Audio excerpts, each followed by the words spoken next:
16, 17 years ago, living in a homeless shelter. I read this ad that Drew, I didn't know Drew at the time, but Drew had put this ad in the local newspaper, the sports section. And it was like not a quarter page, I want to say maybe an eighth of a page ad. Big ad though. Big ad. And didn't say anything about HVAC, but like, are you motivated? Can you sell? Can you talk to people? Blah, blah, blah, blah, blah.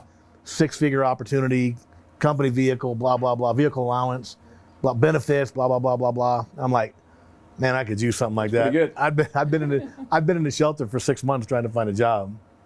And it's really interesting because I went in there and interviewed. I was completely straight with Drew about my record and everything, didn't try to hide it from him. And it turns out I was number 3 on their list, but they were only hiring 2 guys.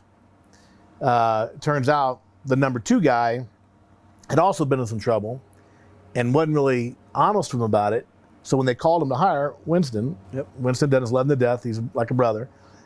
Winston couldn't take the job because he hadn't been truthful about that. So after Winston didn't return the call after a couple of weeks, they called me back. I was their 3rd choice, but I got the opportunity.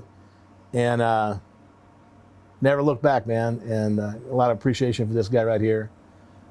And gave me that shot. And it's, like you say, everything in my life I have is because of this industry. It's been very generous to me, very forgiving.